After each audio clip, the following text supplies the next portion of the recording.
إن الحمد لله نحمده ونستعينه ونستغفره ونعوذ بالله من شرور أنفسنا ومن سيئات أعمالنا من يهده الله فلا مضل له ومن يضلل فلا هادي له وأشهد أن لا إله إلا الله وحده لا شريك له وأشهد أن محمدا عبده ورسوله أما بعد إن الذين آمنوا وعملوا الصالحات كانت لهم جنات الفردوس نزلا خالدين فيها لا يبغون عنها حولا قل لو كان البحر مدادا لكلمات ربي لنفد البحر قبل أن تنفد كلمات ربي ولو جئنا بمثله مددا قل إنما أنا بشر مثلكم يوحى إلي أنما إلهكم إله واحد فمن كان يرجو لقاء ربه فليعمل عملا صالحا ولا يشرك بعبادة ربي أحدا আলহামদুলিল্লাহ কাঞ্চনপুর ঢংপাড়া ইবতেদায়ী মাদ্রাসা সংলগ্ন যে ফাউন্ডেশন আদ-দ্বীন আল ইসলাম ফাউন্ডেশন এর উদ্যোগে তাফসীরুল কোরআন মাহফিল চতুর্থবারের মতো অনুষ্ঠিত হতে যাচ্ছে। আলহামদুলিল্লাহ বলি আলহামদুলিল্লাহ। কি জন্য বলছি জানেন? অনেক সময় রাতের বেলা অনেক রাত পর্যন্ত মানুষ বসে থাকে, শেষে শীত লাগে চলে যায়, কিছুই শোনে না। আপনারা যে এখানে বসছেন দিন জানার জন্য, আমি বলি আল্লাহ শুকরিয়া দেখে আল্লাহ কিছু মানুষকে এখানে নিয়ে এসেছেন, আলহামদুলিল্লাহ। কারণ এইভাবে অন্য এলাকাতে কিন্তু বসানো যায় না। আল্লাহ তাআলা আপনাদের কবুল করেছেন বলেই বসতে পেরেছেন, আলহামদুলিল্লাহ। এই মজলিসগুলো হচ্ছে জিকিরের মজলিস। কিসের মজলিস? জিকিরের মজলিস। আমাদের সমাজে জিকির বলতে কেবল কিছু মানুষ, হয়তো আপনাদের সমাজে নাই, অন্যদিকে আছে, জিকির বলতে মনে করে লা ইলাহা ইল্লাল্লাহ ইল্লাল্লাহ ইল্লাল্লাহ বলে জিকির করা। এটা কিন্তু জিকির না। মূল জিকির হচ্ছে আল্লাহর স্মরণ, মূল জিকির হচ্ছে আল্লাহর দ্বীনের কথা বলন, মূল জিকির হচ্ছে মুহাম্মদুর রাসূলুল্লাহ সাল্লাল্লাহু আলাইহি ওয়াসাল্লামের কথা আলোচনা করণ। এই তিন জিনিস হচ্ছে জিকির। যেই জিকির দুনিয়াতে যদি আপনি আমি বজায় রাখতে পারি, কবরে গেলেও শান্তি থাকতে পারবো। মূল জিনিস হচ্ছে আমি রাদিতু বিল্লাহি রাব্বান ওয়া বিল ইসলামি দীনান ওয়া বি মুহাম্মাদিন নাবিয়্যান। তিনটি জিনিস যদি আমার জীবনে আমি কমপ্লিট করতে পারি, আল্লাহকে আমার রব মেনে আমি সন্তুষ্ট, আল্লাহ আমার রব, আর মুহাম্মদ সাল্লাল্লাহু আলাইহি ওয়াসাল্লাম আমার নবী, ইসলাম আমার দ্বীন, ইসলাম আমার দ্বীন, মুহাম্মদ আমার নবী, আর কারো কাছে যাব না। এই তিনটে জিনিস যথেষ্ট আমার জন্য। সকালে একবার বলেন না, আবার সন্ধ্যা আরেকবার বলেন, বিকালে আবার বলেন। এই বলাটা হচ্ছে আমাদের দায়িত্ব। মুহাম্মদুর রাসূলুল্লাহ সাল্লাল্লাহু আলাইহি ওয়াসাল্লাম বলেছেন যে ব্যক্তি বলবে এটা, যে তুবা, তার জন্য সুসংবাদ, জান্নাতে যাবে। যে ব্যক্তি সন্তুষ্ট থাকবে যে আমি আল্লাহকে রব হিসেবে মেনে সন্তুষ্ট, নাস্তিক নয়, আস্তিক। শুধু আস্তিক হলেই কিন্তু নাজাত পাবে? একজন আস্তিক হলে নাজাত পাবে না। আস্তিক তো আপনি দেখবেন খ্রিস্টানরাও আস্তিক আছে, ইহুদিরাও আস্তিক আছে। আস্তিক হলে কিন্তু নাজাত পাবেন না। নাজাত পেতে হলে আরো দুইটা লাগবে। সেটা কি? মুহাম্মদ রাসূলুল্লাহ সাল্লাল্লাহু আলাইহি ওয়াসাল্লাম যেটা বলেছেন সেটা মানতে হবে, আর ইসলাম যেটা দিয়েছে ইসলামকে পরিপূর্ণভাবে মানতে হবে। ইসলামকে যতক্ষণ পর্যন্ত না মানবেন ততক্ষণ পর্যন্ত আপনি ঈমানদার হইতে পারবেন না। কবরে গেলে প্রশ্নের উত্তর দিতে পারবেন না। কবরেও তিনটি প্রশ্ন হবে, মান রাব্বুকা ওয়া মা দীনুকা ওয়া মান নাবিয়ুকা। তোমার রব কে, তোমার দ্বীন কি, তোমার নবী কে ছিলেন? এই উত্তর যদি আমি মুখস্থ করে যাই কবর দিতে পারবো? ক্যাসেট বাজাই দিলে, উপর থেকে বলে দিলে। আপনি কি জানেন বেদাতি এলাকায় এরা কি করে? উপর থেকে বলে দেয়, হুজুরে বসে বসে মাথার কাছে বলে দেয় যে বল, তুই তো দুনিয়ার বুকে আল্লাহকে রব বলতি, বলে দেয়, মানে মনে হয় যেন মুখস্থ করে দিচ্ছে। নাউজুবিল্লাহ। এটা কখন আপনি উত্তর দিতে পারবেন? যখন আপনি আল্লাহকে সত্যি সত্যি রব মেনেছেন, কাউকে রব মানি না। আল্লাহকে রব মানার অর্থ হচ্ছে তিনটে জিনিস করতে হবে। এক নম্বর হচ্ছে তিনি আমার স্রষ্টা, তিনি আমাকে সৃষ্টি করেছেন। আমি বানর থেকে আসি নাই, আমি ব্যাঙ্গাসি থেকে আসি নাই, আমি কোনোদিন উল্টাপাল্টা আসি নাই। আমার রব আমাকে সৃষ্টি করেছেন কিভাবে? আমার পিতা আদমকে সৃষ্টি করেছেন, তিনি নিজ হাতে সৃষ্টি করেছেন। আল্লাহর হাত আছে, এটা মানতে হবে। তার হাত আমাদের কারো হাতের মতো না। সৃষ্টির কারো মতো না, তবে তার হাত আছে, সে হাত দিয়ে তিনি আদমকে সৃষ্টি করেছেন। অত্যন্ত আল্লাহর প্রিয় সৃষ্টি হচ্ছে আদম। তিনিই সৃষ্টি করেছেন সব কিছু, শুধু মানুষ নন। জগতের যত কিছু দেখতে পাচ্ছেন সবকিছু কে সৃষ্টি করেছে? আল্লাহ। আল্লাহ ব্যতীত কোনো স্রষ্টা নেই, সবকিছু আমার আল্লাহ সৃষ্টি করেছেন। এই পাহাড় পর্বত নদী নালা জীব জন্তু মাছ গাছ যত কিছু আছে আমার রবের সৃষ্টি। এটা আপাতত যেদিকে তাকান শুধু আপনি বুঝবেন যে এইগুলি দিয়ে বোঝা যায় আমার রব একজন আছে, নইলে এগুলি আসলো কোত্থেকে? সৃষ্টি আছে, স্রষ্টা আছেন, এইটাই হচ্ছে প্রমাণ। আর অতিরিক্ত প্রমাণের প্রয়োজন হবে না আমার, কারণ আমার সৃষ্টি আমি আছি মানে আমার একজন স্রষ্টা আছে।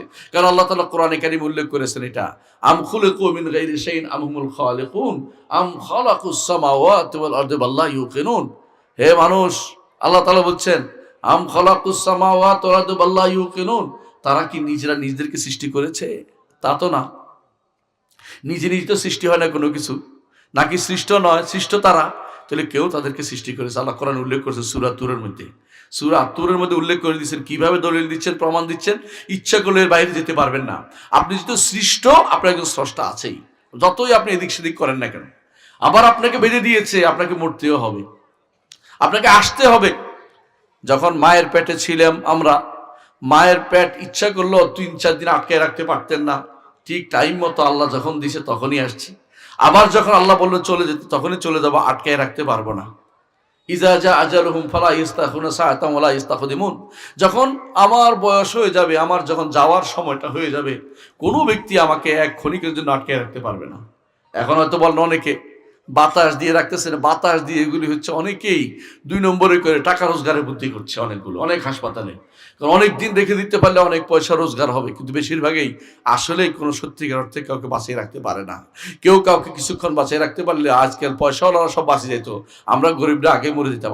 আল্লাহ যেটা বলছেন সেটার বাইরে কেউ যেতে পারবে না। যখন যাকে যেতে হবে তাকে যেতেই হবে। এর প্রমাণ করে এটা আমি আসলেই সৃষ্ট, আমাকে কেউ সৃষ্টি করেছে, কোনো সন্দেহ নেই। দ্বিতীয়ত, আমি নিজের মালিক নিজে নই। নিজের মালিক নিজে হলে, কিছুক্ষণ অসুস্থ হলে কি করে ওষুধ খাওয়া শুরু করে দিই না? নিজের মালিকানা দাবি করতে পারি। কখনো পা চলে না, কখনো হাত চলে না, কখন দেখবেন যে নিঃশ্বাস বন্ধ হয়ে যাচ্ছে, খারাপ লাগতেছে, ডাক্তারের কাছে দৌড়াচ্ছি। নিজের মালিক নিজে নই, আমার একজন মালিক আছেন, তিনি হচ্ছেন মালিক ইয়াউমিদ্দিন, কিয়ামতের দিনের মালিক। এখনো তিনি মালিক, কিয়ামতের দিনও তিনি মালিক। কিয়ামতের দিনে তার মালিকানা স্পষ্ট হবে। তিনি সেদিন বলবেন লিমানিল মুলকুল ইয়াউম, আজকের দিনে রাজত্ব কার? কিয়ামতের মাঠে যাবেন তো, কে কে যাবেন? আমিও যাব, যাইতে হবে, আপনি না চাইলেও যেতে হবে। এমন কোনো মানুষ নাই কিয়ামতের মাঠে না যেতে পারবেন। কিয়ামতের মাঠে যখন যাব, আল্লাহ তাআলা কি করবেন? আল্লাহ তাআলা কোরআনে কারীম বলেছেন, তিনি বলবেন লিমানিল মুলকুল ইয়াউম, আজকের রাজত্ব কার? দুনিয়া তো বহুত রাজাগিরি দেখাইছো, ক্ষমতা দেখাইছো, এটা করবা ওইটা করবা, এই করবে সেই করবে, অনেক কিছু তো বলে। কিন্তু একটা জিনিস চিন্তা করবেন, আল্লাহ তাআলা বলে দিয়েছে কোরআনে কারীমে, তিলকা দারুল আখিরা নাজআলুহা লিল্লাযিনা লা ইউরিদুনা উলুওয়ান ফিল আরদি ওয়ালা ফাসাদা ওয়াল আকিবাতু লিল মুত্তাকিন। আখিরাতের বাড়িঘর কাকে দিবে বলছে জানেন? দুনিয়ার বুকে যারা বড় হতে চায় নাই, অহংকার করতে চায় নাই, ফিতনা ফাসাদ তৈরি করতে চায় নাই, দুনিয়ার বুকে আল্লাহর দাস হয়ে থাকতে চেয়েছে। আমি আপনি আল্লাহর দাস হয়ে থাকতে পারলে সেটাই লাভ। আল্লাহর দাসত্ব হচ্ছে সবচেয়ে বড় নেয়ামত। আল্লাহর দাসত্ব করতে পারা, দাসত্বের বাইরে না যাওয়া সবচেয়ে বড় নেয়ামত। যে কেউ দাসত্বে, আল্লাহর দাসত্ব করতে অহংকার করবে, সেই ব্যক্তিকে আল্লাহ তাআলা আগুনে নিক্ষেপ করবেন এবং তাকে পোড়াবেন, কোনো সন্দেহ নেই। আল্লাহ তাআলা কোরআনে কারীম বলেছেন, লা ইয়াস্তানকিফাল মাসীহু আন ইয়াকুনা আবদান লিল্লাহ ওয়ালাল মালায়েকাতুল মুকাররাবুন ওয়া মান ইয়াস্তানকিফ আন ইবাদাতিহি ফাসায়াহশুরু ইলাইহি জামিআ। বলছে মাসীহ ঈসা আলাইহিস সালাতু ওয়াস সালাম আল্লাহর দাস হইতে কখনো তিনি লজ্জাবোধ করেন না। নাসারারা মনে করতো ঈসাকে আবার দাস বলে কি করে, কিন্তু আল্লাহ তাআলা বলছেন ঈসা আল্লাহর দাস হইতে কখনো লজ্জাবোধ করে না, এবং কোনো ফেরেশতারাও নয়, কেউ আল্লাহর দাস হইতে লজ্জাবোধ করে না, সব দাস হইতে আনন্দ উদ্বেলিত হয়। মুহাম্মদুর রাসূলুল্লাহ সাল্লাল্লাহু আলাইহি ওয়াসাল্লামের কাছে একদিন জিবরিল আসলেন, বললেন যে আপনি কি রাজা হবেন, রাসূল হবেন, নাকি দাস হবেন এবং রাসূল হবেন? পার্থক্য বুঝছেন তো? রাজা ক্ষমতাবান হয়ে রাসূল হবেন, নাকি আপনি দাস হয়ে রাসূল হতে চান? রাসূলুল্লাহ সাল্লাল্লাহু আলাইহি ওয়াসাল্লাম জিজ্ঞাসা করলেন, জিবরিল আপনি কি করেন, কি পরামর্শ দেন? উপরের দিকে তার দিকে তাকালেন, জিবরিল বললেন যে আপনি মাথা নিচু করেন, অর্থাৎ আপনি দাস হন। রসুল বুঝে গেলেন কি বলতে হবে। রসুল বললেন যে বাল আবদান রাসূলান, আমি দাস হতে চাই, আমি দাসত্ব প্রকাশ করতে চাই, আল্লাহ দাসত্ব প্রকাশ করতে চাই। মুহাম্মদ রাসূলুল্লাহ সাল্লাল্লাহু আলাইহি ওয়াসাল্লাম, আল্লাহ আগে এবং পরে সমস্ত গুনাহ আল্লাহ ক্ষমা করে দিয়েছেন। তারপরেও তিনি রাতের বেলা দাঁড়াতেন, পা ফুলে যেত। আয়েশা রাদিয়াল্লাহু আনহা বললেন যে ইয়া রাসূলুল্লাহ, আপনার পা ফুলে যাচ্ছে, আপনার তো আর সমস্ত গুনাহ আল্লাহ ক্ষমা করে দিয়েছে, তাহলে আপনি কেন এত লম্বা সময় ধরে দাঁড়াচ্ছেন? রাসূলুল্লাহ সাল্লাল্লাহু আলাইহি ওয়াসাল্লাম বললেন আফালা আকুনু আবদান শাকুরা, আমি কি আল্লাহ শুকরগুজার দাস হব না? আল্লাহ শুকরগুজার দাস হব। দুনিয়ার বুকে ওই ব্যক্তি সবচেয়ে বেশি সৌভাগ্যবান যে ব্যক্তি দাসত্বটা বুঝতে পেরেছে, একমাত্র আল্লাহর দাসত্ব করেছে। তিনি আমার স্রষ্টা, তিনি আমার মালিক, আমি তার দাসত্ব করব। কথা কি বুঝতে পারছি? তিন জিনিস ঠিক রাখবো। তিনি আমাকে সৃষ্টি করেছেন, উদ্দেশ্য আছে, বলেও দিয়েছেন ওয়ামা খালাকতুল জিন্না ওয়াল ইনসা ইল্লা লিয়াবুদুন, মানুষ এবং জিনকে শুধু আমার ইবাদতের জন্য সৃষ্টি করেছি, আমার দাসত্ব করার জন্য সৃষ্টি করেছি। সুতরাং দাসত্ব যে ব্যক্তি করতে পারবে না, সে ব্যক্তি আল্লাহর সৃষ্টির উদ্দেশ্যটাই বুঝতে পারে নাই। আল্লাহ তাআলা যত দাস হইতে পারবেন, রাতের বেলা যত কাঁদতে পারবেন, আল্লাহর কাছে বিনয়ী হইতে পারবেন, আপনি নিজের গুনাহ খাতা তার কাছে সবসময় পেশ করে আল্লাহ আমি গুনাহ করেছি, আমাকে আপনি ক্ষমা করে দিন, যত বেশি বলতে পারবেন তত বেশি আপনি আল্লাহর প্রিয় হতে পারবেন। দেখুন রাসূলুল্লাহ সাল্লাল্লাহু আলাইহি ওয়াসাল্লাম বলেছেন, কেউ যদি কোনো বিপদে পড়ে, অনেক চিন্তার মধ্যে পড়ে গেছেন, তো একটা দোয়া শিক্ষা দিয়েছে। দোয়াটা আপনারা জানেন আলহামদুলিল্লাহ। আমি যতটুকু জানি এই সমাজের লোকেরা সহিহ আকীদা ও মানহাজে বিশ্বাস করে। দোয়াটা শোনাই, আপনি বুঝবেন। রাসূলুল্লাহ সাল্লাল্লাহু আলাইহি ওয়াসাল্লাম বলেছেন আল্লাহুম্মা ইন্নী আবদুকা ওয়া ইবনু আবদিকা ওয়া ইবনু আমাতিকা, আল্লাহ আমি আপনার দাস, আপনার দাসীর ছেলে, আপনার দাসের ছেলে, আপনার দাসীর ছেলে। খেয়াল করেছেন? প্রথমেই এই কথাটা বলে এরপর বলবেন যে আল্লাহ আমার সবকিছু আপনার হাতে, আমার এই বিপদটা আপনি আমাকে দূর করে দেন। রাসূলুল্লাহ সাল্লাল্লাহু আলাইহি ওয়াসাল্লাম বলেছেন যে আল্লাহ তাআলা তার বিপদটাকে দূর করে দিবেন। কত গুরুত্বপূর্ণ দিয়েছেন দোয়াটা, বুঝছেন নি? কি জন্য শুরু হয়েছে? কি দিয়া শুরু হয়েছে? আল্লাহ আমি আপনার দাস, আপনার দাসের ছেলে, দাসীর ছেলে, আমার 14 গোষ্ঠী আপনার দাস। এই দাসত্ব প্রকাশটা খুব গুরুত্বপূর্ণ জিনিস। নিজেকে নিয়ে অহংকার করা, নিজে কিছু একটা হয়ে গেছি দেখানো, এটা ইসলাম বলে না। ইসলাম বলে সবসময় আল্লাহর কাছে বিনয়ী থাকবেন।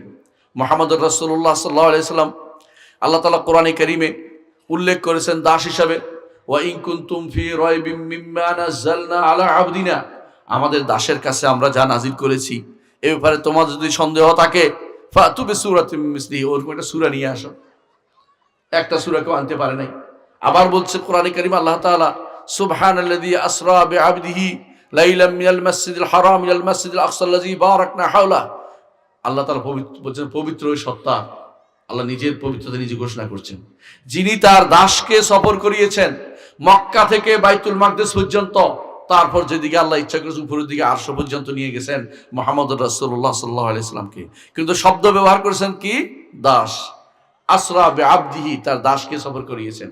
সালাতে যখন দাঁড়ায়, বান্দা যখন সালাতে দাঁড়ায়, দাস যখন সালাতে দাঁড়ায়, আল্লাহ তাআলা সেটাকে স্মরণ করে রেখেছেন। তিনি বলেছেন ওয়া আন্নাহু লাম্মা কামা আবদুল্লাহ ইয়াদুরুহু কাদু ইয়াকুনুনা আলাইহি লিবাদা, আল্লাহর বান্দা দাস যখন, আল্লাহর বান্দা দাস যখন সালাতে দাঁড়ায়, তখন তার দিক থেকে জিনেরা তার উপর হুমড়ি খেয়ে পড়ে, অর্থাৎ মুহাম্মদুর রাসূলুল্লাহ সাল্লাল্লাহু আলাইহি ওয়াসাল্লাম। এই জন্য রাসূলুল্লাহ সাল্লাল্লাহু আলাইহি ওয়াসাল্লাম বলেছেন আল্লাহর কাছে সবচেয়ে প্রিয় নাম হচ্ছে আব্দুল্লাহ এবং আব্দুর রহমান। আল্লাহর সবচেয়ে প্রিয় নাম হচ্ছে আব্দুল্লাহ এবং আব্দুর রহমান। বুঝছেন তো? আল্লাহর দাস, রহমানের দাস। দাসত্ব আল্লাহর জন্য সবসময় স্বীকার করবেন, আমি আল্লাহর দাসত্বের বাইরে যাব না। দাস কাকে বলে জানেন তো? দাস হচ্ছে ওই ব্যক্তি নিজের আলাদা কোনো আইডেন্টিটি থাকে না, তার পরিচয় কি? আমি আল্লাহর দাস, আমি আল্লাহর দাস, এই পরিচিতি থাকে তার। দাসত্বের ক্ষেত্রে কোনোদিন কেউ বলতে পারে না যে আমি বাইরের কেউ। তার কোনো মাথা গরম করার সুযোগ থাকে না, তার কোনো উল্টাপাল্টা কথা বলার সুযোগ থাকে না। সে সবসময় দুনিয়ার বুকে নরম হয়ে চলে। আল্লাহ তাআলা বলছেন ওয়া ইবাদুর রহমানিল্লাযিনা ইয়ামশুনা আলাল আরদি হাওনা, আল্লাহর দাস, রহমানের দাস তো তারাই যারা জমিনের বুকে নরম হয়ে চলে, অহংকার করে না। অহংকার করে না, জমিনের বুকে অহংকার যারা চলে তাদের থেকে তারা দূরে থাকে। এরা আল্লাহর দাসত্ব প্রকাশ করে যে দাস আমি তার। দাসের কাজ হচ্ছে মনিবের ইশারা অনুসারে চলা, মনিবের নির্দেশ অনুসারে, মনিবের কথার বাইরে না যাওয়া। এই জন্য ইমানদারের প্রথম কাজ হচ্ছে যে আমি আল্লাহকে রব মেনেছি। আল্লাহকে রব মানার অর্থ হচ্ছে তাকে, তিনি আমার স্রষ্টা, তিনি আমার মালিক, তিনি আমার পরিচালক, তিনি সব কিছু আমার পরিচালনা করবেন। আমার সন্তান কে দিবে? আল্লাহ। আমাকে ভালো করবেন কে? সুস্থ দিবেন কে? আল্লাহ। আমার জীবনের অভাব অভিযোগ কে পূরণ করবেন? আল্লাহ। আমি যা চাচ্ছি সবকে দিতে পারেন, একমাত্র আল্লাহ দিতে পারেন, আর কেউ দিতে পারে না। এই তিনটা জিনিস যদি আপনি ঠিক আল্লাহ মানেন তো আল্লাহকে রব মানছেন। কিন্তু রব মানলেই চান ইমানদার হওয়া যায় না। রব মানলে আরো কাজ আছে, সেটা কি? এই তিনটা পুরোপুরি মানছেন কিন্তু আল্লাহর ইবাদত ঠিক মতো করেন না, ইমানদার হতে পারবেন না। আল্লাহর জন্য ইবাদত করতে হবে। আরবের মুশরিকরা আল্লাহকে রব মানতো। ওয়ালা ইন সাআলতাহুম মান খালাকাস সামাওয়াতি ওয়াল আরদা লায়াকুলুনা আল্লাহ। আল্লাহ কোরআনে বলছে, যদি আপনি আরবের মুশরিকদেরকে জিজ্ঞাসা করেন, হে নবী, যে তোমাদেরকে সৃষ্টি করেছে কে, তারা বলতো আল্লাহ সৃষ্টি করেছে। মালিক কে? তোমাদের আল্লাহ। তোমাদের বিপদ আপদ উদ্ধার করে কে? আল্লাহ। তো এগুলি কারা, যাদের পিছনে তোমরা সময় নষ্ট করতেছ? বলছে এগুলি আল্লাহর কাছে আমাদেরকে পৌঁছায় দেবে, মানে এগুলি আমাদেরকে সুপারিশ করে আল্লাহর কাছে পৌঁছায় দিবে। এই সুপারিশের ভুল ধারণা মানুষদেরকে শিরকে নিবেদিত করে। আপনাদের আশেপাশের সমাজের মধ্যে এই ভুল ধারণার বীজ আছে, আপনাদের মধ্যে ইনশাআল্লাহ যেন না থাকে, এই আশা আমি করছি। আমি টাঙ্গাইলে সখীপুরে এক এলাকায় গিয়েছিলাম ওয়াজ করতে। বলছে স্যার এই পাশে একটা মাজার, ওই পাশে একটা মাজার। আমি মনে করছি বুঝি বেদাতীদের। কয় না, আমাদের মধ্যে কেউ কেউ ভুল করে মাজার তৈরি করে ফেলেছে, এখন কি করা যায়? আমি এগুলি যে কোনো মূল্যে মাজার তৈরি করা যাবে না, আল্লাহর ইবাদত করতে হবে। এগুলি হচ্ছে শিরকের আখড়া, এগুলি থেকে দূরে থাকতে হবে। প্রিয় ভাইরা, তাহলে প্রথম কাজ হচ্ছে আল্লাহর দাসত্ব করা। দাসত্ব করার অর্থ হচ্ছে আল্লাহ যা বলছেন তা মেনে নিব, আল্লাহ যা বলছেন তা মেনে নিবে, বাইরে যাব না। একজন মুসলিম হতে হলে তিনটা জিনিস লাগে। একজন মুসলিম হতে হলে তিনটা জিনিস লাগে। একটা হচ্ছে আল ইসতিসলাম লিল্লাহি বিত-তাওহীদ, অর্থাৎ তাওহীদ নিয়ে আল্লাহর কাছে আত্মসমর্পণ। আল্লাহ একমাত্র আপনারই ইবাদত করব, আর কারো ইবাদত করব না। আপনি আমার স্রষ্টা, আপনি আমার মালিক, আপনি আমার যাবতীয় অভাব পূরণকারী বলবেন। আর কি করবেন? আল্লাহর নাম এবং গুণ দিয়ে আল্লাহকে ডাকবেন। আল্লাহর নাম এবং গুণ দিয়ে আল্লাহকে ডাকবেন। অনেকে আছে কি নাম ধরে ডাকবো তোমারে খুঁজে পায় না, অথচ আল্লাহ তাআলা বলছেন ওয়ালিল্লাহিল আসমাউল হুসনা ফাদউহু বিহা। আল্লাহর রয়েছে সুন্দর সুন্দর নাম, এগুলো দিয়ে তাকে ডাকো। কিভাবে ডাকবেন? আল্লাহ আপনি রহমান, আমাকে রহমত করুন। আল্লাহ আপনি গাফফার, আমাকে ক্ষমা করে দিন। গাফফার মানে ক্ষমাশীল, আমাকে ক্ষমা করে দিন। আপনি আপনি আল্লাহ আপনি দাতা, আপনি আমাকে দিন। আল্লাহ আপনি রাজ্জাক, রিজিক দাতা, আপনি আমাকে রিজিক দেন। আর কেউ রিজিক দিতে পারবে না। আল্লাহ যদি বন্ধ করে দেয় কেউ কিছু দিতে পারবে না। এই যে আল্লাহ যদি কোনো দেয় কেউ বাধাও দিতে পারবে না। দুনিয়ার কেউ আল্লাহ তাআলার কোন রহমত ছেড়ে দিয়ে স্যার বন্ধ করবে এই ক্ষমতা কারণেই। আল্লাহ যে রহমতটা ছেড়ে দিবেন, ছাড় দিবেন, অবারিত করে দিবেন, কেউ সেটা বন্ধ করতে পারবে না। আর আল্লাহ যেটা দিবেন না কেউ সেটা দিতে পারবে না। এই জন্য কেউ কারো দ্বারস্থ না, একমাত্র আল্লাহর ইবাদত করতে হবে। ঈমানটা এইভাবে আমাদেরকে পরিচ্ছন্ন করতে হবে যে আমি একমাত্র আল্লাহর ইবাদত করব, আল্লাহকে রব মানব, আল্লাহর নাম এবং গুণ দিয়ে আল্লাহকে নির্ধারণ করব, আল্লাহর নাম এবং গুণ মেনে নেব। এটা হচ্ছে ঈমানের প্রথম দাবি। এইটাই হচ্ছে আকীদা। আমরা যা তখন আকীদা ধরে বলে থাকি। আকীদা কোনো বাইরের কোনো কিছু নয়। যে অনেকে বলে যে আকীদা কেন, আকীদা কেন? আকীদা মেইন, আকীদা লাগবেই।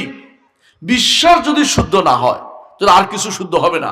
ইমাম বুখারী রাহমাতুল্লাহ এর জন্য শুরু করেছেন কিতাবুল ঈমান দিয়ে আর শেষ করেছেন কিতাবুত তাওহীদ দিয়ে। দেখুন বুখারী যদি পড়েন আপনারা দেখবেন শুরুতে কিতাবুল ঈমান, শেষে হচ্ছে কিতাবুত তাওহীদ। সবার আগে ওহীর কথা এনেছেন, কারণ ওহী দিয়ে চলতে হবে। আল্লাহর বাণী, রাসূলের বাণী, এর বাইরে আর কিছু আমরা মানি না, আর কিছু জানি না। দুনিয়ার অমুকে তমুকে কত নিয়ত নিয়ে আসবে, অমুক মন্ত্র তমুক মন্ত্র নিয়ে আসবে, কারো কথা শুনবো না। অমুক নেতা তমুক নেতা মানি না। আমাদের একমাত্র মুহাম্মদুর রাসূলুল্লাহ সাল্লাল্লাহু আলাইহি ওয়াসাল্লাম আছেন, আলহামদুলিল্লাহ। এটাই বলছিলাম প্রথম যে বলেছিলাম রাদিতু বিল্লাহি রব্বান, আল্লাহকে রব মেনে আমি সন্তুষ্ট, আলহামদুলিল্লাহ। অন্তরে আমার কি আছে? প্রশান্তি আছে যে আল্লাহ আমার রব, আল্লাহ আমার রব। সুতরাং দ্বিতীয় হচ্ছে অবিল ইসলামে দীনান, ইসলামকে আমার দিন হিসেবে মানি। আমার কাছে গণতন্ত্র নাই, আমার কাছে সমাজতন্ত্র নাই, আমার কাছে তথাকথিত তন্ত্র মন্ত্র কোনো কিছু মানি না। আমি কোনো মানতে পারি না। ইমানদার হলে আমি ইসলামকে একমাত্র যথেষ্ট মনে করি। ইসলাম পৃথিবীকে চালিয়েছে কতশো বছর, এখনো চালাচ্ছে। তবে 1300 বছর, 1200 বছর শুধু ইসলামী বিধান দিয়ে চলেছে। ইসলাম এই পৃথিবী 1200 বছর চলেছে ইসলামী বিধান দিয়ে। খেলাফত চলেছে ইসলামী বিধান দিয়ে, খেলাফত চলেছে 1200 বছর। তন্ত্র লাগে নাই, গণতন্ত্র ছিল না, আব্রাহাম লিঙ্কন ছিল না, ওই মাও সেতুং লাগে নাই, ও লেনিন লাগে নাই, ও স্টালিন লাগে নাই, এগুলি কেউ লাগে নাই আমাদের। হঠাৎ করে আপনি কোত্থেকে নিয়ে এসে এগুলি আমাদের হাজির করছেন কেন? আমি কি ইসলামকে যথেষ্ট মনে করি না? আমার আল্লাহ আমাকে ইসলাম দিয়ে কি পূর্ণতা দেয়নি? ইসলামকে আল্লাহ তাআলা পূর্ণ করে দিয়েছেন। তিনি বলেছেন আল ইয়াউমা আকমালতু লাকুম দীনাকুম ওয়া আতমামতু আলাইকুম নি'মাতি ওয়া রাদিতু লাকুম লাকুমুল ইসলাম দীনা। ইসলাম সর্বদিক থেকে পরিপূর্ণ, ইবাদতের দিক থেকে পরিপূর্ণ, লেনদেনের দিক থেকে পরিপূর্ণ, জীবন মানুষের পারিবারিক জীবন দিক থেকে পরিপূর্ণ, এমনকি মরার পরে সম্পদ কিভাবে বন্টন হবে এটাও ইসলাম পরিপূর্ণ একটা নীতি দিয়েছে। আর পৃথিবীর কোন ধর্ম সেটা দেখাতে পারে নাই। ইসলাম ছাড়া বাকিগুলি ধর্ম, ইসলাম হচ্ছে দ্বীন। ইসলাম ছাড়া আর কেউ কোনোদিন দেখাতে পারে না মরার পরে কিভাবে বন্টন হবে এত সুন্দর সিস্টেম কেউ দিতে পারে নাই। এখনো আপনি হিন্দু বলেন, বৌদ্ধ বলেন, খ্রিস্টান বলেন, ইহুদি বলেন, কেউ এত সুন্দর সিস্টেম দিতে পারে নাই। তারা প্রত্যেকে এখন কোর্টে দ্বারস্থ হয়, কোর্ট যেটা বলে সেটা শুনে। আমাদের কোরআন আমাদেরকে এমন সুন্দর সিস্টেম দিয়ে দিয়েছে, আপনি যদি কোনো কোরআনের সিস্টেমকে না মেনে দুনিয়ার কোনো নীতিকে মেনে নেন, আপনি কাফের হয়ে যাবেন সাথে সাথে। ঈমানদার আপনি যদি হতে হয়, আপনাকে এটা বিশ্বাস করতে হবে যে ইসলাম আমার জন্য যথেষ্ট, ইসলাম আমার জন্য যথেষ্ট। এই আয়াত নাজিল হয়েছে আলিয়াউমা আকমালতু লাকুম দীনাকুম ওয়া আতমামতু আলাইকুম নি'মাতি ওয়া রাদিতু লাকুম ইসলাম দীনা। এই আয়াত নাজিল হয়েছে, এই আয়াত নাজিল যখন মুহাম্মদ রাসূলুল্লাহ সাল্লাল্লাহু আলাইহি ওয়াসাল্লাম আরাফার মাঠে ছিলেন। আরাফার মাঠ বুঝছেন? জীবনের শেষ মুহূর্তে কোরআন আয়াত নাজিল হয়েছে, সব নাজিল হয়েছে, হাদিস বর্ণিত হয়েছে। রাসূলুল্লাহ সাল্লাল্লাহু আলাইহি ওয়াসাল্লাম আরাফার মাঠে এরকম বক্তৃতা করেছেন, লম্বা সব বক্তৃতা করে তিনি বললেন যে তোমাদেরকে আমার সম্পর্কে জিজ্ঞাসা করা হবে, আমি কি তোমাদের কাছে আল্লাহর দ্বীন পৌঁছিয়েছি কিনা। তখন সাহাবায়ে কেরাম বললেন যে অবশ্যই আপনি পৌঁছিয়েছেন, আমরা সাক্ষ্য দিচ্ছি আপনি আল্লাহর দ্বীন আমাদের কাছে পৌঁছে দিয়েছেন। মুহাম্মদ রাসূলুল্লাহ সাল্লাল্লাহু আলাইহি ওয়াসাল্লাম উপরের দিকে হাত তুললেন, আল্লাহ আপনি সাক্ষী থাকুন, আপনি সাক্ষী থাকুন, এরা সাক্ষ্য দিচ্ছে আমি আল্লাহর দ্বীন এদের কাছে পৌঁছে দিয়েছি। তারপর তিনি বললেন তখন বাল্লিগু আন্নী ওয়ালাউ আয়া, আমার থেকে একটি আয়াত হলো মানুষকে পৌঁছে দাও। এই দায়িত্বেই শুধুমাত্র আমরা কাজ করতেছি। বিশেষ করে আহলুল হাদিসরা এই কাজটাই করে, দাওয়াতের কাজে ব্যস্ত থাকে। দুনিয়ার সমস্ত কাজের ফাঁকে দাওয়াত দিতে পারলে একটু ছাড় দেয় না। কোরআন এবং হাদিসের দাওয়াত তারা পৌঁছায় দেয়, ভাইকে পৌঁছায় দেয়, বন্ধুকে পৌঁছায় দেয়, এবারে কোনো ছাড় তারা দিতে পারে না, কারণ তারা হচ্ছে সরাসরি মুহাম্মদুর রাসূলুল্লাহ সাল্লাল্লাহু আলাইহি ওয়াসাল্লাম অনুসারী। মুহাম্মদুর রাসূলুল্লাহ সাল্লাল্লাহু আলাইহি ওয়াসাল্লাম অনুসারী যারা হবে তারা চুপ থাকতে পারে না, গোষ্ঠী দ্বন্দ্ব আসতে পারে না, তাদের মধ্যে কোনো হানাহানি মারামারি চলতে পারে না। তারা চিন্তা করে আমি আমার রবের দাস আর মুহাম্মদুর রাসূলুল্লাহ সাল্লাল্লাহু আলাইহি ওয়াসাল্লাম আমার নেতা, তিনি আমাকে যে পথে চলতে বলছে সেই পথে চলবো, এর বাইরে অন্য কোনো পথে চলার আমার কোনো সুযোগ নাই, আমি যেতে পারবো না। এই জন্য আপনি দেখবেন সুন্নাহর ব্যাপারে আহলুল হাদিসরা যতটুকু চেষ্টা করে অন্য কেউ এত চেষ্টা করতে পারেন। তারা একটা সুন্নাহকে বাস্তবায়নের জন্য সারাদিন চেষ্টা করে থাকে যে এই সুন্নাহ কিভাবে প্রতিষ্ঠিত করবো। কারণ তারা জানে যে মুহাম্মদুর রাসূলুল্লাহ সাল্লাল্লাহু আলাইহি ওয়াসাল্লাম আদর্শ আমাকে বাস্তবায়িত করতেই হবে, এখানে কোনো ছাড় চলে না, এখানে কোনো ছাড় চলে না। যদি কেউ দেখেন যে আপনাদের সমাজে ছাড় দিচ্ছে, বুঝবেন কে তাকে ফিতনায় ধরেছে, তারে ফিতনা ধরেছে। এই ফিতনা রাজনৈতিক ফিতনা হতে পারে, রাজনীতির কারণে কেউ দেখবেন যে ছাড় দিয়ে চলেছে, অথবা দেখবেন যে অর্থনৈতিক কারণে ছাড় দিয়ে চলেছে। এটা আহলুল হাদিসের মানহাজ হতে পারে না। আহলুল হাদিস মানহাজের দিক তো অত্যন্ত শক্তিশালী থাকে, তারা কোনোদিন ছাড় দিতে জানে নাই। ইমাম বুখারী রাহমাতুল্লাহ আলাইহি কি ঘটনা জানেন? ইমাম বুখারী রাহমাতুল্লাহ আলাইহির কাছে তৎকালীন শাসক, হানাফি শাসক, সে দাবি করছে আপনি আমার বাড়িতে এসে আমার ছেলে দুইটাকে পড়াই যাবেন। তিনি বলছেন না, এলেমের কাছে আসে, এলেম কারো বাড়িতে যায় না, তোমার ছেলেকে পাঠিয়ে দাও, অন্যরা সাথে পড়বে, অসুবিধা কি। এই কথা বলার পরে তার বিরুদ্ধে লেগে গেল, তাকে বের করে দিবে, এলাকা থেকে বের করে দিবে। ইমাম বুখারী বেরিয়ে গেছেন, যাওয়ার পথে ওস্তাদ তার এক ছাত্রের বাড়িতে সেখানে ঘুমাইছেন। এরপরে তিনি রাস্তার পাশেই সেখানেই মারা গেছেন, বেশি দূর যেতে পারেন নাই। এত কেন তিনি সহ্য করেছেন? কারণ মানহাজ ছাড়েন নাই, তিনি কোনো নীতি ছাড়েন নাই, সঠিক নীতিটাকে কঠিনভাবে ধরে রাখছেন। এই নীতিটাকে ধরে রাখতে হবে আমাদেরকে, কোরআন এবং সুন্নাহর সাথে নীতিটা ধরে রাখতে হবে। আমাদেরকে কেউ ধোঁকা না দিতে পারে খেয়াল রাখতে হবে। প্রিয় ভাইরা, আমরা আপনাদেরকে এই জন্য বলছি যে কোনো মূল্যে আল্লাহর দাসত্ব প্রকাশের ব্যাপারে কোনো ছাড় দেওয়া যাবে না।